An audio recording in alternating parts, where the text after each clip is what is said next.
मित्रांनो, सकाळीच लवकर आवरून आपण मंदिरामध्ये आलो होतो. मंदिरामध्ये आरती झाली आणि आरतीचा कार्यक्रम झाल्यानंतर आता आपण निघालो होतो साईनाथ नगरला जाण्यासाठी. आज 26 जानेवारी म्हणजे प्रजासत्ताक दिन साजरा करण्यासाठी शाळेमध्ये आपल्याला जायचं होतं. आपण शाळेमध्ये आलो ना, तोपर्यंत मान्यवर आणि शाळेतील मुलं जमा होत होते. मग आपण तिथं पोहोचलो ना, तर मग तिथे शाळेतले मुलं गावातून प्रभात फेरी काढून आणि घोषणा देत देत शाळेमध्ये पोहोचले होते. आमच्या शाळेचा नियम असा आहे, हायस्कूल आणि मराठी शाळेचे दोन्ही मुलं एका ठिकाणी येऊन ध्वजारोहण करून दुसऱ्या शाळेमध्ये जाऊन तिथेही ध्वजारोहण करून एका ठिकाणी एक कार्यक्रम घेतला जातो. दरवर्षी एका शाळेमध्ये एक कार्यक्रम केला जातो. मागच्या वेळेस हायस्कूल शाळेमध्ये 15 ऑगस्टचा कार्यक्रम साजरा झालेला होता. त्याच्यामुळे आज इथे फक्त ध्वजारोहण करून पुढे जायचं होतं मराठी शाळेमध्ये. मग काय, मान्यवरांच्या हस्ते सरस्वती मातेचे पूजन झालं आणि त्याचबरोबर शाळेतील जे असतात ना मुख्याध्यापक, त्यांच्या हस्ते ध्वजारोहणाचा कार्यक्रम होणार होता. मग त्या अगोदर मॅडमनी आपल्या तिरंगा ध्वजाची पूजा करून नारळ फोडला आणि मग त्याच्यानंतर शाळेचे मुख्याध्यापक माननीय श्री मुळे सर यांच्या हस्ते ध्वजारोहणाचा कार्यक्रम संपन्न झाला आणि त्याचबरोबर सर्व मान्यवरांनी आपल्या तिरंगा ध्वजाला सलामी देत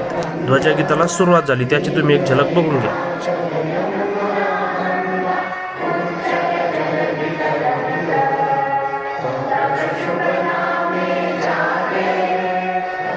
आणि मग त्यानंतर छोटासा कार्यक्रम कवायतीचा होणार होता. त्यासाठी मधले बसलेल्या मुलांना थोडंसं मागं सरकवलं आणि लगेच कवायतीच्या कार्यक्रमाला सुरुवात झाली. कारण ते उरकून आपल्याला पुढे जायचं होतं हायस्कूल शाळेतून मराठी शाळेत. त्या सुंदर कार्यक्रमाची तुम्ही एक झलक बघून घ्या.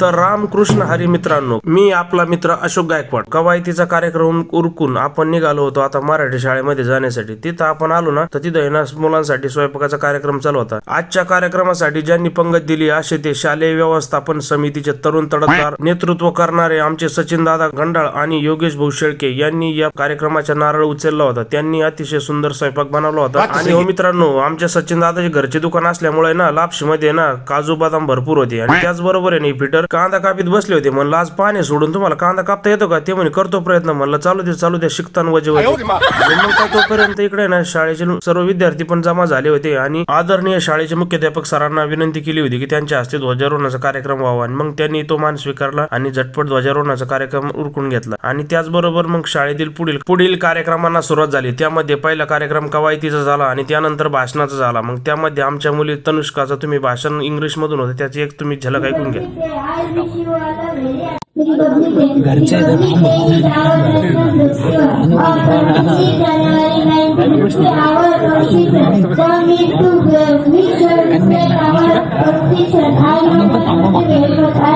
आणि त्यानंतर सर्व मुलामुलींचे सुंदर असे भाषण झाले. त्यानंतर शालेय व्यवस्थापन समितीचे अध्यक्ष यांचा सन्मान करण्यात आला. गावचे मेजर यांचाही सन्मान करण्यात आला आणि त्याचबरोबर